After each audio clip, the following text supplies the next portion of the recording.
ಎಲ್ಲ ಗೃಹಲಕ್ಷ್ಮಿಯರಿಗೂ ಕೂಡ good news. ಏಕೆ ಅಂತೀರಾ? ಕೊನೆಗೂ ಕೂಡ ನೀವೆಲ್ಲರೂ ಕೂಡ ಕಾಯ್ತಾ ಇದ್ರಿ 25ನೇ ಕಂತು ಯಾವಾಗ ಸರ್ಕಾರವು ಬಿಡುಗಡೆ ಮಾಡುತ್ತೆ ಅಂತ. ಇವಾಗ ಗೃಹಲಕ್ಷ್ಮಿಯರ ಖಾತೆಗೆ ಕೊನೆಗೂ ಕೂಡ 25ನೇ ಕಂತು 2000 ರೂಪಾಯಿ ಅನ್ನೋಂಥದ್ದು ಸರ್ಕಾರವು ಬಿಡುಗಡೆ ಮಾಡಿದೆ. ಅದರ ಒಂದು ಲೈವ್ ಪ್ರೂಫ್ ಕೂಡ ಈ ಒಂದು ವಿಡಿಯೋದಲ್ಲಿ ತಿಳಿಸ್ತೀನಿ. ಮತ್ತು ಸರಿಯಾದ ಟೈಮ್ಗೆ ಏಕೆ ಗೃಹಲಕ್ಷ್ಮಿ ಹಣ ಅನ್ನೋಂಥದ್ದು ಜಮಾ ಮಾಡ್ತಾ ಇಲ್ಲ ಸರ್ಕಾರ, ಮತ್ತು 26ನೇ ಕಂತಿನ ಹಣವನ್ನು ಸರ್ಕಾರವು ಯಾವಾಗ ಬಿಡುಗಡೆ ಮಾಡುತ್ತೆ. ಹೌದು ವೀಕ್ಷಕರೇ, ನೀವೆಲ್ಲರೂ ಕೂಡ ವೇಟ್ ಮಾಡ್ತಿದ್ದಂತಹ 25ನೇ ಕಂತು ಗೃಹಲಕ್ಷ್ಮಿಯರ ಖಾತೆಗೆ ಸರ್ಕಾರವು ಕೊನೆಗೂ ಕೂಡ ಇವಾಗ ಹಂತ ಹಂತವಾಗಿ ಪ್ರತಿಯೊಂದು ಜಿಲ್ಲೆಗಳಿಗೂ ಕೂಡ ಬಿಡುಗಡೆ ಮಾಡ್ತಾ ಇರುವಂಥದ್ದು. ಇವಾಗಲೇ ಕೆಲವೊಂದಿಷ್ಟು ಜಿಲ್ಲೆಗಳಿಗೆ ಗೃಹಲಕ್ಷ್ಮಿ ಹಣವನ್ನು ಸರ್ಕಾರವು ಬಿಡುಗಡೆ ಮಾಡಿದೆ. ಹಾಗಾಗಿ ನಿಮಗೂ ಕೂಡ ಹಣ ಬಂದಿತ್ತು ಅಂತಂದರೆ ಕಮೆಂಟ್ ಬಾಕ್ಸಲ್ಲಿ ಕಮೆಂಟ್ ಮಾಡಿ. ಇನ್ನು ಸರಿಯಾದ ಟೈಮ್ಗೆ ಗೃಹಲಕ್ಷ್ಮಿ ಹಣವನ್ನು ಕೂಡ ಸರ್ಕಾರವು ಹಾಕುವಲ್ಲಿ ವಿಫಲತೆ ಕೂಡ ಕಂಡು ಬರ್ತಾ ಇದೆ. ನಿಮಗೆಲ್ಲ ಗೊತ್ತಿರ್ಬೋದು, ಸಾಕಷ್ಟು ದಿನಗಳಿಂದ ಗೃಹಲಕ್ಷ್ಮಿ ಹಣ ಅನ್ನೋಂಥದ್ದು ಸರಿಯಾದ ಸಮಯಕ್ಕೆ ಬರ್ತಾಯಿಲ್ಲ. ಪ್ರತಿ ತಿಂಗಳು ಕೂಡ ನಾವು ಹಾಕ್ತೀವಿ ಅಂತ ಸರ್ಕಾರವು ಒಂದು ಮಾಹಿತಿಯನ್ನು ನೀಡಿತ್ತು. ಆದರೆ ಇವಾಗ 3 ತಿಂಗಳಿಗೊಮ್ಮೆ 4 ತಿಂಗಳಿಗೊಮ್ಮೆ ಒಂದೊಂದು ಕಂತು, ಅದು ಕೂಡ 3 ತಿಂಗಳದ್ದು ಒಮ್ಮೆ ಹಾಕ್ತಾಯಿಲ್ಲ ಸರ್ಕಾರ, ಕೇವಲ ಒಂದು ಕಂತನ್ನು ಬಿಡ್ತಾ ಇದೆ. ಇದರಿಂದ ಗೃಹಲಕ್ಷ್ಮಿಯರಿಗೆ ತುಂಬಾ ನಿರಾಸೆ ಅಂತಲೇ ಹೇಳ್ಬೋದು.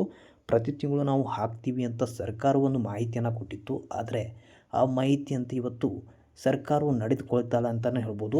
ಸದ್ಯ ಇವಾಗ ನೀವೆಲ್ಲರೂ ಕೂಡ ವೇಟ್ ಮಾಡ್ತಿದ್ದಂಥ 25ನೇ ಕಂತಿನ ಹಣವನ್ನು ಸರ್ಕಾರವು ಬಿಡುಗಡೆ ಮಾಡಿರುವಂಥದ್ದು. ಅದರ ಒಂದು ಲೈವ್ ಪ್ರೂಫ್ ಅನ್ನುವಂಥದ್ದು ಇಲ್ಲಿ ಮೊಬೈಲ್ ಸ್ಕ್ರೀನ್ ಮೇಲೆ ಕಾಣ್ತಾ ಇರ್ಬೋದು. ಬೆಂಗಳೂರು ಜಿಲ್ಲೆಗೆ ಈ ಒಂದು ಗೃಹಲಕ್ಷ್ಮಿ ಹಣ ಅನ್ನೋಂಥದ್ದು 25ನೇ ಕಂತು ಜಮಾ ಆಗಿರುವಂಥದ್ದು. ಅದೇ ರೀತಿ ಕೊಡಗು ಜಿಲ್ಲೆಗೂ ಕೂಡ ಹಣ ಅನ್ನೋಂಥದ್ದು ಜಮಾ ಆಗಿರುವಂಥದ್ದು. ಅದೇ ರೀತಿ ತುಮಕೂರು ಆಗಿರ್ಬೋದು, ಬೆಳಗಾವಿ ಆಗಿರ್ಬೋದು, ಬಿಜಾಪುರ ಆಗಿರ್ಬೋದು, ಗದಗ ಆಗಿರ್ಬೋದು, ಹೀಗೆ ವಿವಿಧ ಜಿಲ್ಲೆಗಳಿಗೆ ಇವಾಗಲೇ ಗೃಹಲಕ್ಷ್ಮಿಯರ ಖಾತೆಗೆ ಹಣ ಅನ್ನೋಂಥದ್ದು ಜಮಾ ಮಾಡಿರುವಂಥ ಸರ್ಕಾರ ಇನ್ನೂ ಸಾಕಷ್ಟು ಜಿಲ್ಲೆಗಳಿಗೆ ಹಣವನ್ನು ಬಿಡುಗಡೆ ಮಾಡಬೇಕಾಗಿದೆ. ಹಾಗಾಗಿ ನಿಮಗೇನಾದರೂ ಹಣ ಬಂದಿತ್ತು ಅಂತಂದರೆ ಇನ್ನು ಮುಂದೆ ನಿಮಗೆ 26ನೇ ಕಂತಿನ ಹಣ ಯಾವಾಗ ಬರುತ್ತೆ ಅಂತ ಖಂಡಿತವಾಗ್ಲೂ ಕಾಯ್ತಾ ಇರ್ತೀರ.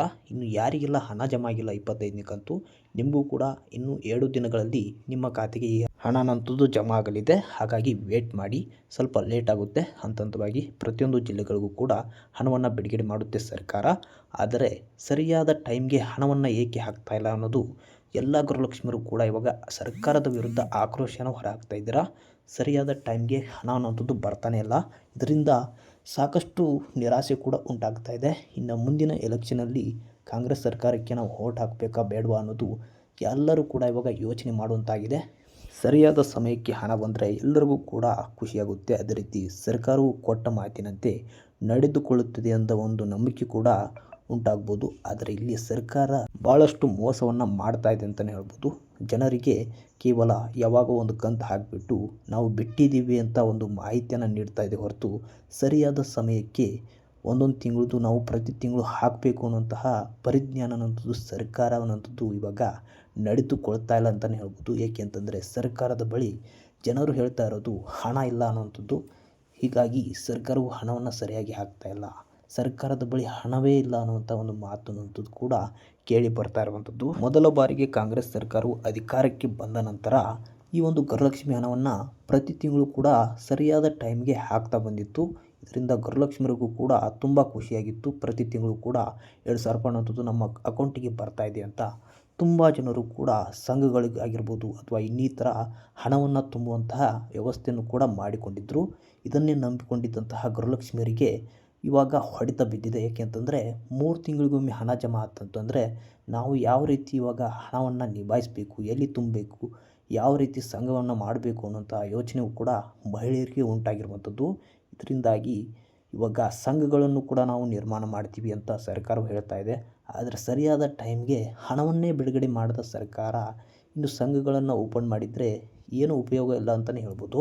ಸರಿಯಾದ ಟೈಮ್ಗೆ ಗೃಹಲಕ್ಷ್ಮಿಯರಿಗೆ ಹಣ ಜಮಾ ಆಯಿತು ಅಂತಂದರೆ ತುಂಬಾ ಉಪಯೋಗ ಕೂಡ ಆಗುತ್ತೆ. ಮತ್ತು ಎದಕ್ಕಾದರೂ ನಿಮಗೆ ಉಪಯೋಗ ಕೂಡ ಹಣ ಅನ್ನೋಂಥದ್ದು ಬರ್ಬೋದು. ಆದರೆ ಸರಿಯಾದ ಟೈಮ್ಗೆ ಹಣ ಬರ್ತಾಯಿಲ್ಲ. ಅದರಲ್ಲೂ ಕೂಡ ಸರ್ಕಾರವು ಮೋಸ ಮಾಡ್ತಾಯಿದೆ ಅಂತಲೇ ಹೇಳ್ಬೋದು. 2 ತಿಂಗಳದ್ದು 3 ತಿಂಗಳದ್ದು ಗ್ಯಾಪ್ ಆಗ್ತಾ ಇರೋದ್ರಿಂದ ಗೃಹಲಕ್ಷ್ಮಿಯರಿಗೆ ಆಕ್ರೋಶಕ್ಕೆ ಕಾರಣವಾಗಿದೆ ಅಂತಲೇ ಹೇಳ್ಬೋದು. ನಿಮಗೆ ಇಲ್ಲಿವರೆಗೆ ಎಷ್ಟು ಕಂತು ಹಣ ಜಮಾ ಆಗಿದೆ? ಇವಾಗ ಸರ್ಕಾರವು ಬರೋಬ್ಬರಿ 25 ಕಂತುಗಳಲ್ಲಿ ಹಣವನ್ನು ಬಿಡುಗಡೆ ಮಾಡಿರುವಂಥದ್ದು. ಇವಾಗ ಮೊದಲಿಂದ ಹಿಡಿದುಬಿಟ್ಟು ಇಲ್ಲಿವರೆಗೆ ನಿಮಗೆ ಎಷ್ಟು ಕಂತು ಹಣ ಜಮಾ ಆಗಿದೆ ತಪ್ಪದೆ ಎಲ್ಲರೂ ಕಮೆಂಟ್ ಬಾಕ್ಸಲ್ಲಿ ಕಮೆಂಟ್ ಮಾಡಿ ತಿಳಿಸಿ. ನಿಮಗೂ ಕೂಡ 25ನೇ ಕಂತು ಹಣ ಬಂದಿದೆ ಅಂತಂದರೆ ತಪ್ಪದೆ ಕಮೆಂಟ್ ಮಾಡಿ. ಬಂದಿಲ್ಲ ಅಂತಂದರೆ ವೇಟ್ ಮಾಡಿ, ಆದಷ್ಟು ಬೇಗ ಜಮಾ ಆಗುತ್ತೆ. ಇನ್ನು 26ನೇ ಕಂತಿನ ಹಣ ಯಾವಾಗ ಜಮಾ ಆಗುತ್ತೆ ಅಂತ ಕಾಯ್ತಾ ಇರ್ಬೋದು. ಸಾಕಷ್ಟು ಜನ 25 ಕಂತು ಬಂತು ಅಂತಂದರೆ ಇನ್ನು 26ನೇ ಕಂತಿನ ಹಣ ಯಾವಾಗ ಬಿಡುಗಡೆ ಆಗುತ್ತೆ ಅನ್ನುವಂತಹ ಯೋಚನೆಯಲ್ಲಿ ಕೂಡ ಇರ್ತೀರ. ಸದ್ಯಕ್ಕೆ ತಿಳಿಸಿರುವಂತಹ ಸರ್ಕಾರ ಮಾಹಿತಿ ಏನಂತಂದರೆ ಸದ್ಯದಲ್ಲೇ ನಾವು 26ನೇ ಕಂತಿನ ಹಣವನ್ನು ಕೂಡ ಬಿಡುಗಡೆ ಮಾಡಲಿದ್ದೀವಿ ಅಂತ ನಿನ್ನೆ ಒಂದು ಮಾಧ್ಯಮಕ್ಕೆ ಹೇಳಿಕೆಯನ್ನು ನೀಡಿರುವಂಥದ್ದು ಲಕ್ಷ್ಮೀ ಹೆಬ್ಬಾಳ್ಕರ್ ಅವರು. ಹಾಗಾಗಿ ಸದ್ಯಕ್ಕೆ 25ನೇ ಕಂತಿನ ಹಣವನ್ನು ಪಡೆದುಕೊಂಡಿದ್ದಂತಹ ನಿಮಗೆ ಸದ್ಯದಲ್ಲೇ 26ನೇ ಕಂತಿನ ಹಣವನ್ನು ಕೂಡ ಬಿಡುಗಡೆ ಆಗಲಿದೆ ಅಂತ ಸರ್ಕಾರ ಒಂದು ಮಾಹಿತಿಯನ್ನು ನೀಡಿರುವಂಥದ್ದು. ಹಾಗಾದರೆ ಯಾವಾಗ ಜಮಾ ಆಗುತ್ತೆ ಅಂತ ನೀವು ಕೇಳ್ಬೋದು. ಇದೇ ಫೆಬ್ರವರಿ 28ನೇ ತಾರೀಕಿನ ಒಳಗಡೆಯಾಗಿ ನಾವು ಹಣವನ್ನು ಬಿಡುಗಡೆ ಮಾಡ್ತೀವಿ ಅಂತ ಒಂದು ಮಾಹಿತಿಯನ್ನು ಲಕ್ಷ್ಮೀ ಹೆಬ್ಬಾಳ್ಕರ್ ಅವರು ನೀಡಿರುವಂಥದ್ದು. ಹಾಗಾಗಿ ನೀವೇನಾದರೂ ಹಣಕ್ಕಾಗಿ ವೇಟ್ ಮಾಡ್ತಾ ಇದ್ದೀರಿ ಅಂತಂದರೆ ಅಲ್ಲಿವರೆಗೂ ಕೂಡ ವೇಟ್ ಮಾಡಿ. ಸದ್ಯ 25ನೇ ಕಂತಿನ ಹಣವನ್ನು ನೀವು ಉಪಯೋಗವನ್ನು ಮಾಡಿಕೊಳ್ಬೋದಾಗಿದೆ. ಇದು ಇವಾಗ ಸರ್ಕಾರದಿಂದ ಬಂದಿರುವಂತಹ ಒಂದು ಮಾಹಿತಿಯಾಗಿತ್ತು. ವಿಡಿಯೋ ಇಷ್ಟ ಆದರೆ ಲೈಕ್ ಮಾಡಿ, ಸಬ್ಸ್ಕ್ರೈಬ್ ಮಾಡ್ಕೊಳ್ಳಿ, ಶೇರ್ ಮಾಡಿ, ಪೇಜನ್ನು ಫಾಲೋ ಮಾಡಿ. Thank you.